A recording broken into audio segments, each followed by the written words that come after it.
Welcome to V3 news. లక్ష్యం సమాజ హితం. నా పేరు చిత్ర. ముందుగా బులెటిన్ లో హెడ్లైన్స్ చూద్దాం. అమరావతి కూడా ఏపీకి రాజధాని, అభివృద్ధి కోసమే 3 అంటున్న ఎమ్మెల్యే.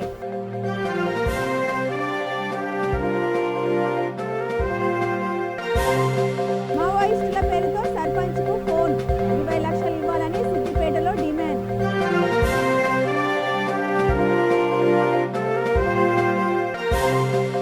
హైదరాబాద్ గ్లోబల్ హాస్పిటల్లో ఎంఆర్ఐ మిషన్ ప్రారంభించిన ఎల్బీ నగర్ ఎమ్మెల్యే సుధీర్ రెడ్డి.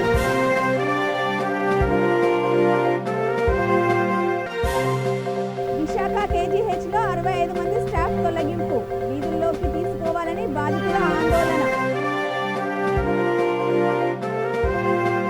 ఇప్పుడు డీటెయిల్స్ చూద్దాం. అమరావతి కూడా ఆంధ్రప్రదేశ్కు ఒక రాజధాని అన్నారు వైసీపీ ఎమ్మెల్యే గుడివాడ అమర్నాథ్. అన్ని ప్రాంతాలను అభివృద్ధి చేయాలనే జగన్ 3 రాజధానులు ప్రతిపాదన తీసుకువచ్చారని తెలిపారు. చంద్రబాబు అమరావతిలోనే రాజధాని ఎందుకు చేయాలంటున్నారో చెప్పాలని ఆయన డిమాండ్ చేశారు. రైతుల పాదయాత్ర రాష్ట్ర రాజధాని కోసం కాదని రియల్ ఎస్టేట్ కోసం చేసిన యాత్ర అని ఆయన అన్నారు. భూములకు రేట్ల కోసం పాదయాత్ర చేస్తున్నారని ఆరోపించారు. ఉద్యమాన్ని నడిపిస్తున్న వారంతా రియల్ ఎస్టేట్ వ్యాపారం లేనని, చంద్రబాబు ఆలోచనను రాష్ట్ర ప్రజలపై రుద్దుతున్నారని ఆయన మండిపడ్డారు. చంద్రబాబు దత్తపుత్రుడు పవన్ కు ఒక స్టాండ్ లేదన్నారు. లేదంటే ఇలాంటి దొంగ యాత్రలన్నీ కూడా పెట్టి ప్రజల్ని మభ్య పెట్టాలని చూస్తున్నటువంటి వారు ప్రజలందరూ కూడా చూసి నవ్వుకుంటున్నారని నాకు తెలియజేస్తుంది. ఇవాళ ముఖ్యంగా ఈ ఉత్తరాంధ్రలో ఉన్నటువంటి టీడీపీ నాయకుల తాలూకా పరిస్థితి ఎలా ఉంది అంటే, తల్లి పాలు తాగి రొమ్ము గుద్దామనేటువంటి విధంగా వాళ్ళ ఉత్తరాంధ్రలో ఉన్నటువంటి టీడీపీ నాయకుల తాలూకా తీరు ఉంది అంటున్నది నేను చెప్తున్నాను. ఎందుకంటే చంద్రబాబు నాయుడు గారు కూడా గమనించాలి, ఇన్నిసార్లు ముఖ్యమంత్రి అయ్యారు, టీడీపీ పార్టీ అధికారంలోకి వచ్చింది అంటే ముఖ్యంగా ఈ ఉత్తరాంధ్రలో ఉన్నటువంటి ఈ ప్రాంత ప్రజలు మిమ్మల్ని ఎక్కువగా ఆదరించడం వల్లే మీరు ముఖ్యమంత్రి అయ్యారు. కానీ ఈరోజు మీ రాజకీయ అవసరాల కోసం మాత్రం ఉత్తరాంధ్ర ప్రజల తాలూకా ఓట్లు కావాలి. కానీ మీ రియల్ ఎస్టేట్ వ్యాపారం కోసం, మీ అమరావతి భూముల కోసం ఈ ఉత్తరాంధ్ర ప్రజల తాలూకా మా భవిష్యత్తు తరాల తాలూకా భవిష్యత్తు అంతా కూడా తాకట్టు పెట్టాలా అని చెప్పి మేము అడుగుతున్నాం.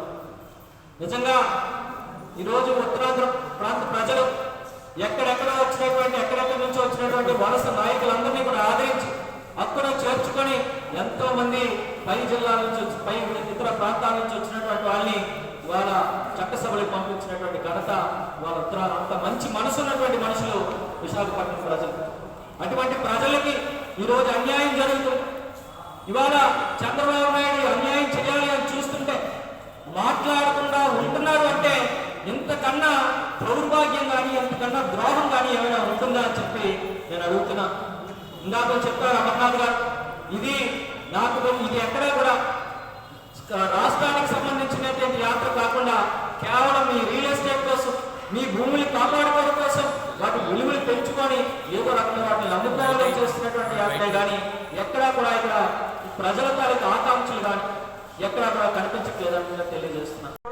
చంద్రబాబు నాయుడుతో ఉన్నటువంటి రియల్ ఎస్టేట్ వ్యాపారం ఆయనకు అధికంగా మాకు రాష్ట్రం 6 కోట్ల ప్రజలు 13 జిల్లాలు అన్ని ప్రాంతాలు మంచి జరగాలనేటువంటి తాపత్రయం మేము మళ్ళీ చెప్పుకోవాల్సినటువంటి పని లేదు. చంద్రబాబు నాయుడు గారు ఆయనకున్నటువంటి సిద్ధాంతాన్ని మేము ఆయన గురించి ఎంత తక్కువ మాట్లాడడం అంత మంచిది. వైసీపీ మేము కూడా పోరాటం చేస్తుంటే మమ్మల్ని ట్యాక్ చేస్తారు. మేము పోరాటం చేస్తుంటే మమ్మల్ని ట్యాక్ చేయండి. ఆయన త్యాగం చెప్పుకోవడం తప్ప త్యాగం చేయడం మమ్మల్ని త్యాగం చేయడం. సిద్దిపేట జిల్లాలో మావోయిస్టుల పేరుతో సర్పంచ్ కు ఫోన్ కాల్, బెదిరింపు కాల్ రావడం కలకలం రేపింది. మావోయిస్టులమని చెప్పి సర్పంచ్ ను డబ్బులు ఇవ్వాలని బెదిరించారు. కొండపాక మండలం సిరిసినగండ్ల గ్రామ సర్పంచ్ గూడెపు లక్ష్మారెడ్డికి మావోయిస్టుల పేరుతో ఫోన్ వచ్చింది. శనివారం రోజు సాయంత్రం వరకు 20 లక్షలు ఇవ్వాలని డిమాండ్ చేశారు. దీంతో సర్పంచ్ పోలీస్ స్టేషన్లో ఫిర్యాదు చేశాడు. అని మేము సర్పంచ్ నివాసంలో కూర్చోగానే ఒక బెదిరింపు కాల్ మా సర్పంచ్ సార్కి వచ్చింది. రాగానే మా సర్పంచ్ సార్ లిఫ్ట్ చేసి ఫోన్ మాట్లాడుతుండగా ఆయన మాట్లాడి, నేను మావోయిస్ట్ని ఫోన్ చేస్తున్నా, నా పేరు జగను, 20 లక్షల రూపాయలు అరేంజ్మెంట్ చేయి అని చెప్పింది సార్. చెప్పగానే ఎన్ని గంటల వరకు ఆయన చెప్తున్నాడు, టైం చెప్తున్నాడు. 4 గంటల వరకు నాకు అరేంజ్మెంట్ చేయాలంటే నా అంత డబ్బుని ఎక్కడ చేయాలి, ఏం చేయాలి, నేను కూడా పని చేస్తానని మా సర్పంచ్ అన్నాడు. అనగానే లేదు నువ్వు అది చేస్తావు, ఏమన్నా చేసుకో, మాకు అవసరం లేదు, నేను మా ఊరికి జగన్ మాట్లాడుతున్నా, నాకు 4:30 వరకు ఏ పిల్లగానే తోలి చేస్తా, అందు గురించి నాకు అరేంజ్మెంట్ చేయాలని చెప్పిండు సార్. నీకు ఆస్తులు ఉన్నాయి, ఈస్తులు ఉన్నాయి, అన్నీ నీకు ఏమి లేవో మాకు తెలియదా, అందు గురించి అని చెప్పేసి బెదిరింపు మా సర్పంచ్ సార్కు బెదిరించాడు సార్. పిల్లలు మీ పిల్లలు కూడా ఎక్కడ ఉంటారో ఎక్కడ చదువుకుంటారో మాకు తెలియదా, అందు గురించి అని అట్లా పిల్లలను కూడా ఊళ్ళో కూడా బెదిరింపు కాలు అదే పిల్లలను కూడా. నేను అనగా ఊళ్ళ లక్ష్మారెడ్డి, కృష్ణాల గ్రామ సర్పంచ్, కొండపాకం వల్ల సిద్దిపేట జిల్లా. ఈరోజు నా ఇంటి దగ్గర నా మిత్రులతోటి అక్కడ ఉండగా ఒక అన్నోన్ పర్సన్ ఫోన్ చేసి ఈరోజు సాయంత్రం 4 గంటల వరకు 20 లక్షల రూపాయలు ఇవ్వాలి, నీ పిల్లలు ఏం చేస్తున్నారు, మీరేం చేస్తున్నారు, మావోయిస్టుల పేరు మీద, నేనేమన్నంటే జగన్ అన్న అని చెప్పి ఇవ్వకపోతే తరణ విధంగా మేము యాక్షన్ తీసుకుంటామని చెప్పడం జరిగింది. ఫోన్ పెట్టగానే మొట్టమొదటిసారి ఆ కాల్ మా సిద్దిపేట సిపి గారికి ఫోన్ చేయడం జరిగింది. అండ్ ఇమ్మీడియట్లీ ఎస్బీ సిఐ గారు కూడా చెప్పడం జరిగింది, దరఖాస్తు ఇవ్వడం జరిగింది. అదేవిధంగా ఇప్పుడు వచ్చిన పోలీస్ స్టేషన్లో దరఖాస్తు ఇస్తూ ఆ అన్నోన్ నెంబర్ అన్నది రాగానే పెట్టేయగానే జగన్ అన్న పేరుతో ఇమ్మీడియట్లీ ఆ నంబరు దొరుకుతున్నది. కాబట్టి 2:08 నిమిషాల నుంచి 2:10 నిమిషాల మధ్యలో 4 నిమిషాల చిల్లరని మాట్లాడినాను. దీన్ని తక్షణం ఎంక్వైరీ చేసి ఎవరైతే ఈ నాకు ఫోన్ చేసి బెదిరించారో రాష్ట్ర నాయకుడు జగన్ అనే పేరు చెప్పి వాళ్ళ మీద తగిన చర్య తీసుకోవాలని మనస్ఫూర్తిగా కోరుకుంటున్నాను. ఏ పార్టీ అన్నాడు?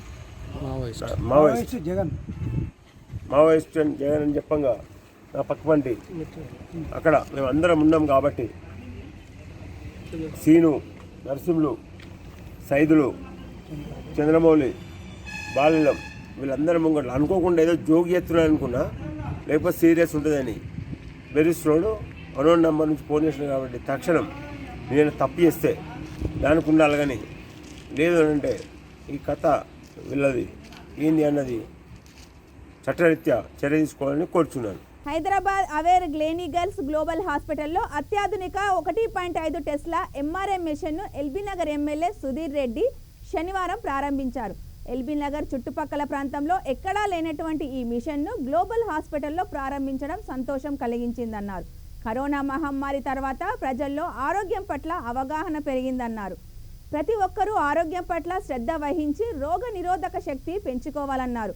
రోగులకు అవసరమైన సాంకేతికతను అందిపుచ్చుకోవడంలో హాస్పిటల్ ఎప్పుడూ ముందుంటుందని హాస్పిటల్ సీఈఓ డాక్టర్ సత్విందర్ సింగ్ తెలిపారు.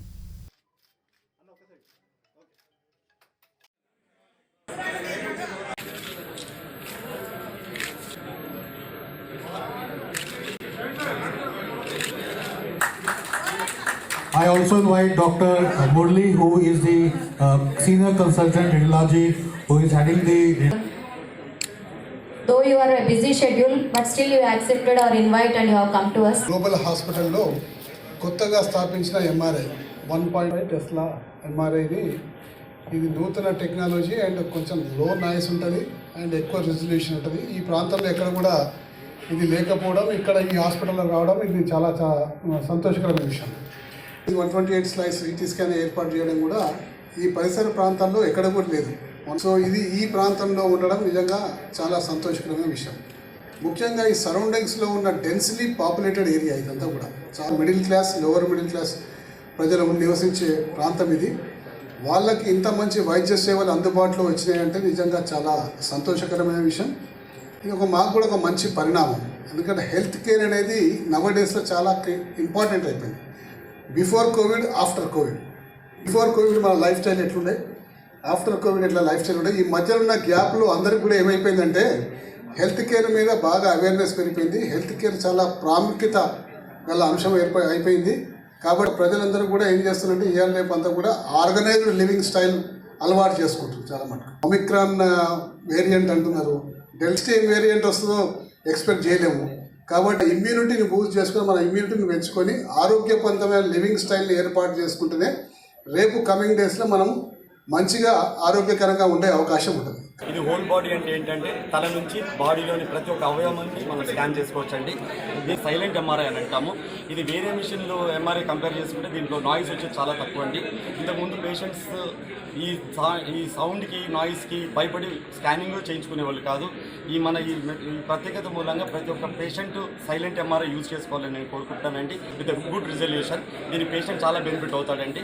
దీనికి తోడు మనకి ఈ ఫాస్ట్ స్కానింగ్ మూలంగా ఈ పేషెంట్స్కి ఎవరికైతే మనకి తొందరగా డయాగ్నోసిస్ రావాలి, తొందరగా ట్రీట్మెంట్ మొదలవ్వాలని కోరుకుంటారో ఈ మిషన్ చాలా చాలా యూజ్ అవుతుందండి. ఎందుకంటే స్ట్రోక్ పేషెంట్స్లో ఆ ఫస్ట్ ఉన్న 4 hours చాలా ఇంపార్టెంట్ అండి. ఆ ఫస్ట్ అవర్ కనుక మనం డయాగ్నోస్ చేయగలిగితే కనుక పేషెంట్ పక్షవాతం నుంచి కాపాడుకునే అవకాశాలు చాలా ఉంటాయండి. దానికి తోడు ఈ మిషన్లోనే ఇంకొక అతిపెద్ద ప్రత్యేకత ఏంటంటే ఇది వెంటిలేటర్ కంపాటబుల్ ఎంఆర్ఐ మిషన్ అండి.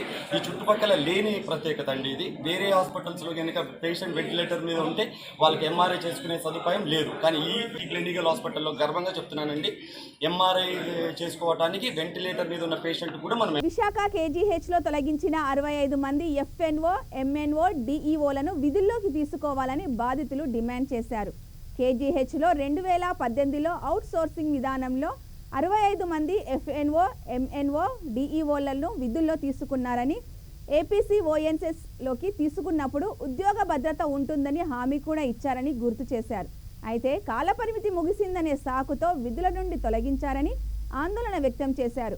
ప్రస్తుతం పనిచేస్తున్న వారిని తొలగించి కొత్త వారికి ఉద్యోగాలు ఇస్తామనడం అన్యాయమని, కోవిడ్ కాలంలో ప్రాణాలకు తెగించి సేవలందించామని చెప్పారు.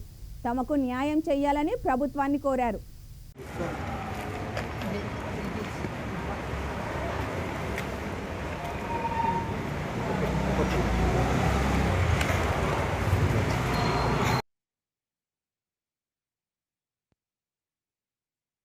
సోర్సింగ్ శానిటేషన్ సిబ్బంది యూనియన్ గౌరవాధ్యక్షుడు నేను. ప్రధానంగా 65 మంది కేజీహెచ్లో ఉద్యోగాలు చేస్తున్న వీళ్ళని 3 సంవత్సరాల తర్వాత మీ టర్మ్ అయిపోయింది తీసేస్తున్నాను చెప్పడం చాలా దుర్మార్గం. అవుట్సోర్సింగ్ కాంట్రాక్ట్ ఉద్యోగులు 3 సంవత్సరాలకి, 2 సంవత్సరాలకి, 5 సంవత్సరాలకి లిమిట్ ఏంటి? ఇది అర్థం కాని ప్రశ్న. అసలు కాంట్రాక్టర్ మారాలి, లేదు ఆప్కాస్లో తీసుకున్నారు కాబట్టి కాంట్రాక్ట్ వ్యవస్థ వద్దు, అవుట్సోర్సింగ్ వ్యవస్థ వద్దు అనుకున్నప్పుడు ఏదైతే ఆప్కాస్లో తీసుకున్నారో ఆ రకంగా కొనసాగించాలి. 3 సంవత్సరాల అనుభవం ఉంది ఎఫ్ఎన్ఓ, ఎంఎన్ఓ, డిఈఓలుగా వీళ్ళకి. అలాంటి వాళ్ళు బయటని పెట్టేసి మళ్ళీ కొత్తగా 105 మందిని తీసుకోవడం అంటే ఇది చాలా దుర్మార్గమైన చర్య. ప్రభుత్వం యొక్క విధానం సరిగ్గా లేదు. మరి ఎన్నికల ముందు పాదయాత్రలు ఇచ్చిన హామీలన్నీ ఏమైపోయాయి? కాంట్రాక్ట్ అవుట్సోర్సింగ్ వ్యవస్థను నేను రద్దుపరుస్తాను, వాళ్ళు పర్మనెంట్ చేస్తాను, వాళ్ళకి ఉద్యోగ భద్రత కల్పిస్తానని చెప్పిన మాటలన్నీ కూడా అధికారం వచ్చిన తర్వాత అవన్నీ గాలికి కలిసిపోయాయి అనేది మేము డిమాండ్ చేస్తున్నాం. ఖచ్చితంగా గత 3 సంవత్సరాల నుంచి వీళ్ళు ఉద్యోగం చేస్తున్నారు. వీళ్ళు ఎవరైతే తీస్తారో వీళ్ళు ఉద్యోగాలు వేయాలని అడుగుతున్నాం.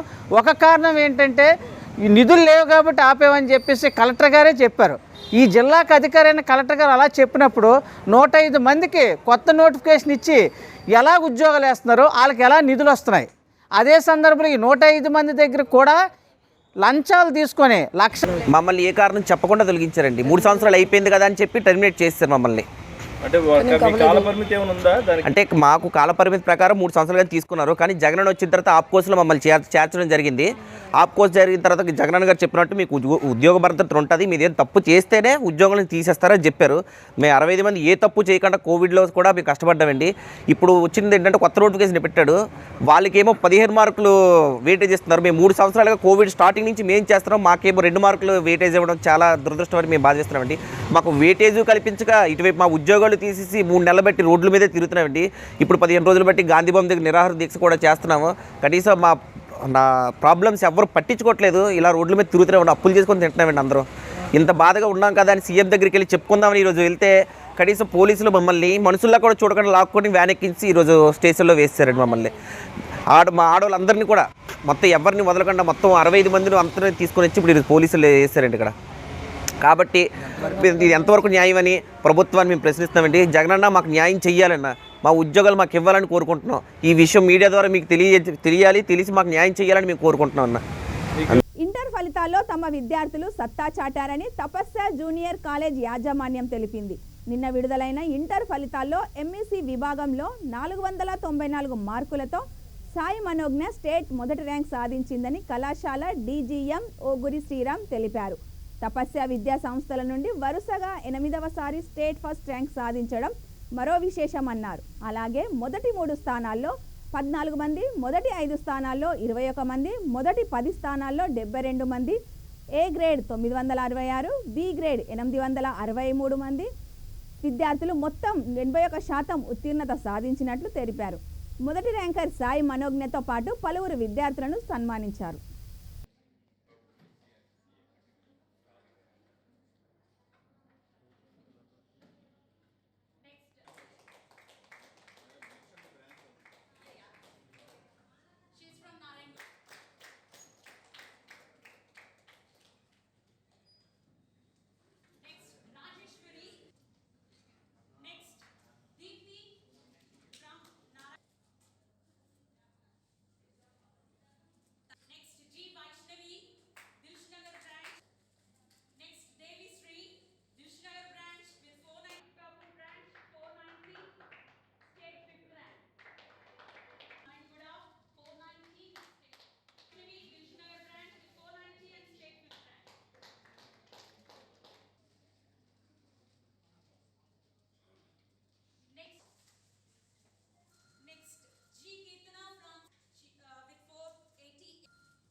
They were very supportive, and I would recommend any student who would like to join Commerce College to join in Tapasya College, because it's a really good place where you can scale up your skills, and it encourages you a lot.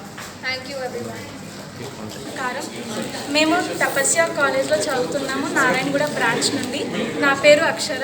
నాకు 493 marks వచ్చాయి, state second rank. This is because of our college. We thank our chairperson Sridhar sir and our branch head Krishnamurthy sir. Because of their. Good afternoon all of you. నిన్న విడుదలైన MSc ఫలితాల్లో ఎప్పట్లాగానే మా విద్యార్థి సాయి మనోజ్ నాకు 490 top 3లో 14 members సాధించడం జరిగింది. Top 5లో 21 students సాధించడం జరిగింది. టాప్ 10లోపు 72 స్టూడెంట్స్ టాప్ 10 మార్క్స్ సాధించడం జరిగింది. ఇలా ఇదే విధంగా 85% స్టూడెంట్స్ మొత్తం పాస్ కావడం జరిగింది. వీరిలో A grade 866, B grade 900, approximately 900 వచ్చాయి.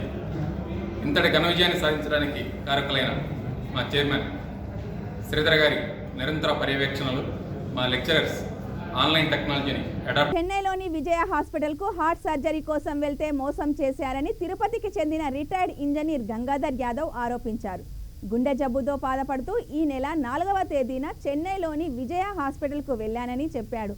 వైద్య పరీక్షలు చేసిన తర్వాత 4 బ్లాక్స్ ఉన్నాయని ఆ హాస్పిటల్ కార్డియాలజీ చీఫ్ చెప్పాడు.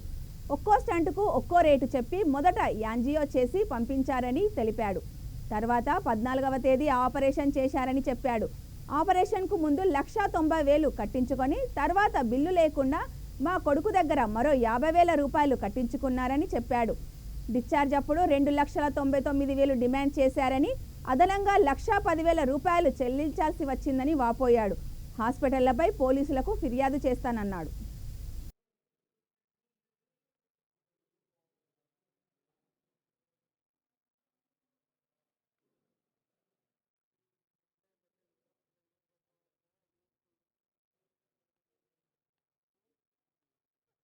చెప్తారు. 12 గంటలకు అడ్వాన్స్ కట్టేసి రూమ్కి తీసుకెళ్లారు. 225 రూమ్ నెంబరు. ఆ రూమ్లో అడ్మిట్ చేశారు. 14వ తారీఖు మధ్యాహ్నం ఆపరేషన్ ఉంటుందని చెప్తారు. 14వ తారీఖు మధ్యాహ్నం నుంచి వెయిట్ చేశాము. 5-6 గంటలకి మమ్మల్ని తీసుకెళ్ళి స్టంట్స్ పెట్టడానికి ఆపరేషన్ థియేటర్ తీసుకెళ్ళారు. నేను లోపలికి వెళ్ళిపోయాను. వెళ్ళిపోయిన తర్వాత మన అబ్బాయిని బయటకు పిలిచి 50,000 అమౌంట్ మీరు క్యాష్ రూపంలో కేత్ ల్యాబ్లో వెళ్ళి కట్టండి అని చెప్పాడు. చెప్తే మన అబ్బాయి ఉండి, సార్ క్యాష్ లేదు, నా దగ్గర కార్డు ఉందని చెప్పారు. లేదు లేదు క్యాష్ రేపు పొద్దునే నా క్యాష్ కట్టండి అని చెప్పాను. సరే ఈ అబ్బాయి యాక్సెప్ట్ అయ్యి పక్కన ఉండిపోయారు. నేను ఆపరేషన్ అయిన తర్వాత నన్ను ఐసీయూలో పెట్టారు కాబట్టి నేను అబ్బాయితో ట్రాన్సాక్షన్ చేయలేదు. మరుసటి రోజు ఉదయం 11ంటికి మళ్ళీ నన్ను రూమ్కి తీసుకొచ్చినప్పుడు బాబు నాకు చెప్పాడు, ఇట్లా అడిగాడు, మనం బిల్లు కదా కడతాము, ఈ అమౌంట్ ఎందుకు ఇవ్వాలి అని అంటే, లేదు ఇమ్మన్నారు, మీకు 3 స్టంట్లు అకౌంట్లో చూపిస్తాము, ఒక స్టంట్ మేము అకౌంట్లో చూపించము, అది మేము తీసుకుంటాము, ఆ డబ్బులు మాకు ఇవ్వాలని చెప్పి అన్నారు. ఆ తర్వాత 1 అవర్ తర్వాత దాన్ని రసీదు ఇదండి 50,000 కట్టించుకొని రసీదు ఇచ్చారు. తర్వాత ఫైనల్ బిల్ అని చెప్పి ఒక అకౌంట్ సార్లు వచ్చి మాకు ఫైనల్ బిల్లు 1,90,000 చిల్లర అయిందండి మీది, రేపు కట్టేసి మీరు డిశ్చార్జ్ అవ్వాలి అని చెప్పాను. సరే ఇది 1,90,000 ఇచ్చారు కదా అని సార్కి చూపించమని తీసుకెళ్ళమన్నారు. బిల్లు తీసుకెళ్ళారు, సార్కి చూపిస్తే అదంతా చాలదండి, నేను రేపు పంపిస్తాను బిల్లు, ఆ బిల్లు మీరు కట్టాలి, ఇది కాదు బిల్లు అని చెప్పి ఆయన చెప్పారు. చెప్పి ఆ తర్వాత పొద్దున 10:30కి కిందకి రమ్మన్నాను. డాక్టర్ గారి దగ్గరికి అబ్బాయి వెళ్ళాడు. వెళ్తే 2,99,100 కట్టాలి అని రసీదు బిల్స్ ఇచ్చారు. సార్ దాంట్లో 198 ఉంది, మొత్తం 190 ఉంది, దీంట్లో 299 ఉంది, ₹1,10,000 దాకా తేడా ఉంది సార్, ఎందువల్ల అయిందంటే అది అంతేనండి, ఇదే కట్టాల్సి ఉంటుంది, అది కాదు బిల్లు, వాళ్ళకి తెలియదు సరిగా అని ఏదో చెప్పాడు. చెప్పిన తర్వాత నేను ఫోన్లో మాట్లాడాను, నాకు చెప్పాడు వచ్చి, నేను ఫోన్ చేసి, సార్ ఇదే న్యాయం ఇది, మీరు నాకేదో మంచి చేస్తారనుకుంటే మీరు ఈ విధంగా బిల్లు ఇచ్చిన దానికన్నా డబుల్ చేస్తున్నారు, ఇది ఎంత మాత్రం సమంజసం, మీరు ఒక 50,000 తీసుకున్నారు, ఇది ఒక కర్నూలు జిల్లా చాగలమర్రి 40వ జాతీయ రహదారిపై ప్రమాదం చోటు చేసుకుంది. రోడ్డు ప్రక్కన నిలబడి ఉన్న వ్యక్తిని హర్యానాకు చెందిన కంటైనర్ ఢీకొట్టింది. ఈ సంఘటనలో బాధితుడు సంఘటనా స్థలంలోనే ప్రాణాలు కోల్పోయాడు. మృతుడిని అంబులెన్స్లో ఆలగడ్డ ప్రభుత్వాసుపత్రికి తరలించామని ఎస్ఐ మారుతి తెలిపారు. కేసు నమోదు చేసి దర్యాప్తు చేస్తున్నామని ఆయన చెప్పారు.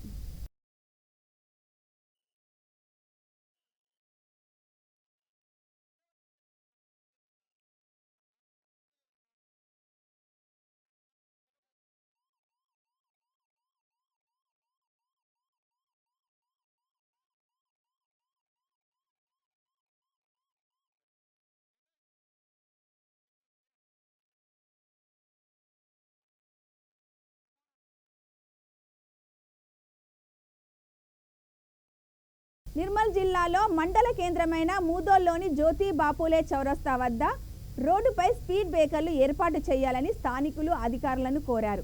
భైన్సాతో పాటు బాసరా, తానూర్కు వెళ్లే వాహనాలు చౌరస్తా మీదుగానే వెళ్తాయి. ఒక్కసారిగా ఎదురెదురుగా వాహనాలు వచ్చిన సమయంలో ప్రమాదాలు జరిగి పలువురు గాయపడ్డారు.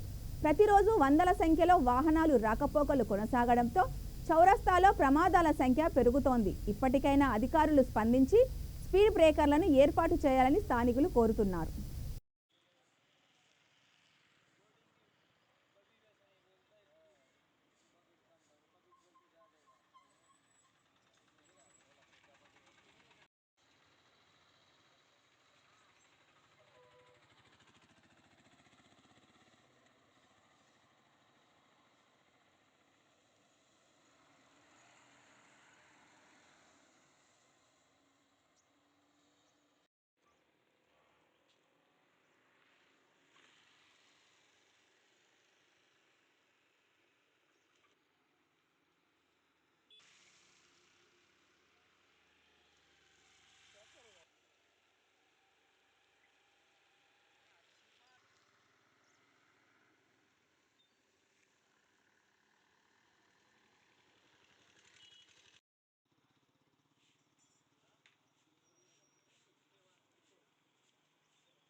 ముదోల్ గ్రామములో ఈ జ్యోతిబాపులే చౌరస్తా వద్ద స్పీడ్ బ్రేకర్లు ఏర్పాటు చేయాలని అధికారులకు విన్నవించడం జరిగింది ఇంతకుముందు, కానీ పట్టించుకోవడం లేదు.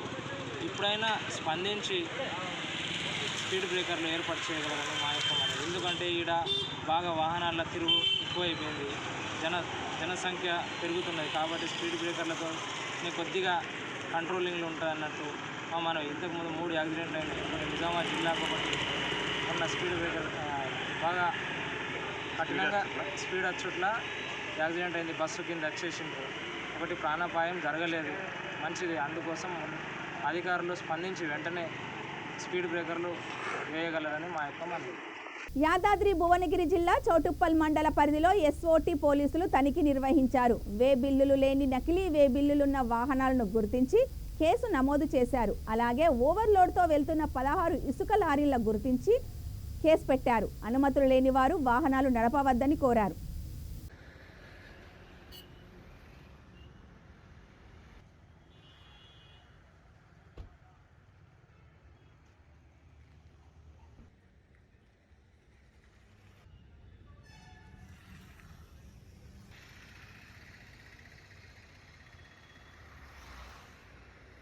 మంత్రి ఇంద్రకరణ్ రెడ్డి సొంత ఆస్తులు సంపాదించుకోవడంలో ఉన్న శ్రద్ధ పేద ప్రజల సమస్యలపై లేదని బీజేపీ నేత మెడిసెమ్మె రాజు ఆరోపించారు. పెన్షన్లు, డబల్ బెడ్రూమ్ ఇల్లు ఇస్తామని ఇప్పటి వరకు ఏ ఒక్కరికి ఇవ్వలేదన్నారు. మంత్రి ఇంద్రకరణ్ రెడ్డిని నిలదీయాలన్నారు. పేద ప్రజల కొరకు బీజేపీ పోరాటం చేస్తోందని, వార్డులో సమస్యలుంటే బీజేపీ నాయకుల దృష్టికి తీసుకురావాలని చెప్పారు.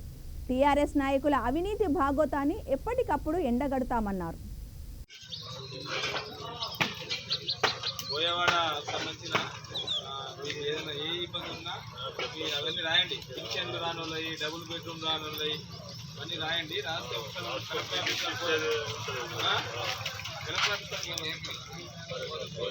తినరు కదా శుచి మాటకి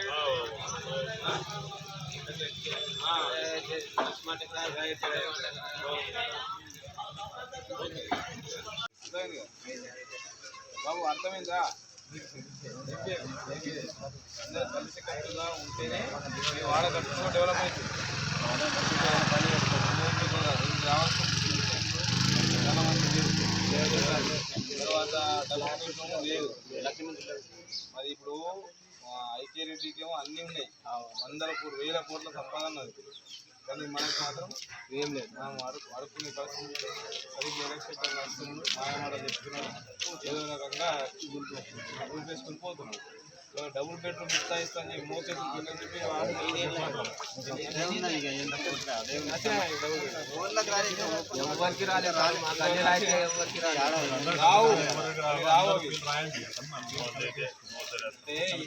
ఉద్దేశం ఏంటంటే డబుల్ బెడ్రూమ్ ఇయ్యడు. ఎందుకంటే అది చూపెట్టి అది ఇస్తాం ఓటేది. విశ్వ బ్రాహ్మణ విశ్వకర్మ సంఘం రాష్ట్ర ఉపాధ్యక్షులుగా పెద్దపల్లి జిల్లా అంతర్గాం మండలం పొట్యాల గ్రామానికి చెందిన ఎదులాపురం వెంకటేష్ నియమితులయ్యారు. తనపై నమ్మకం ఉంచి రాష్ట్ర ఉపాధ్యక్షుడిగా నియమించిన రాష్ట్ర అధ్యక్షులు ఎర్రోజు భిక్షపతిచారికి ధన్యవాదాలు తెలిపారు. అందుకు సహకరించిన పెద్దపల్లి జిల్లా అధ్యక్షుడి భీమోజీ సురేందర్ చారికి కృతజ్ఞతలు తెలిపారు. జిల్లా కార్యదర్శులుగా చల్లోజుల స్వామి, అంతర్గాం మండల్ అధ్యక్షుడు కాగితాల శ్రీనివాస్, పాలకుర్తి మండల అధ్యక్షుడిగా ఎదులాపురం చంద్రమౌళిని నియమించారు. విశ్వ బ్రాహ్మణ విశ్వకర్మ ఐక్య సంఘం రాష్ట్ర అధ్యక్షులు శ్రీ బ్రహ్మశ్రీ ఎర్రోజు భిక్షపతిచారి గారు రాష్ట్ర విశ్వకర్మ విశ్వబ్రాహ్మణ సంఘానికి ఉపాధ్యక్షులుగా నియమించినందుకు గాను వారికి నా కృతజ్ఞతలు. నా నియామకానికి సహకరించిన పెద్దపల్లి జిల్లా అధ్యక్షులు భీమోజీ సురేంద్రచారి గారికి ప్రత్యేక ధన్యవాదాలు తెలుపుతూ, ఇంత పెద్ద బాధ్యతను నాపై పెట్టిన జిల్లా అధ్యక్షుల వారికి వారి ఆదేశాల మేరకు పెద్దపల్లి జిల్లా అధ్యక్షుడు భీమోజు సురేంద్రచారి గారి అధ్యక్షతన విశ్వబ్రాహ్మణుల ఐక్యతకు కలిసి పోరాడదానని నా తోటి విశ్వబ్రాహ్మణులకు, రాష్ట్ర సంఘ నాయకులకు, జిల్లా అధ్యక్షులకు అందరికీ ఇదే నా కృతజ్ఞత, అభినందనలు. బులెటిన్ ముగించే ముందు హెడ్లైన్స్ ఇంకోసారి చూద్దాం. అమరావతి కూడా ఏపీకి రాజధాని, అభివృద్ధి కోసమే 3 అంటున్న ఎమ్మెల్యే.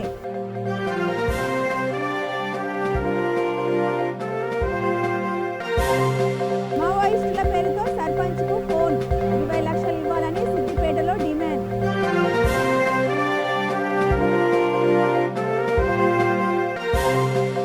హైదరాబాద్ గ్లోబల్ హాస్పిటల్లో ఎంఆర్ఐ మిషన్ ప్రారంభించిన ఎల్బీ నగర్ ఎమ్మెల్యే సుధీర్ రెడ్డి.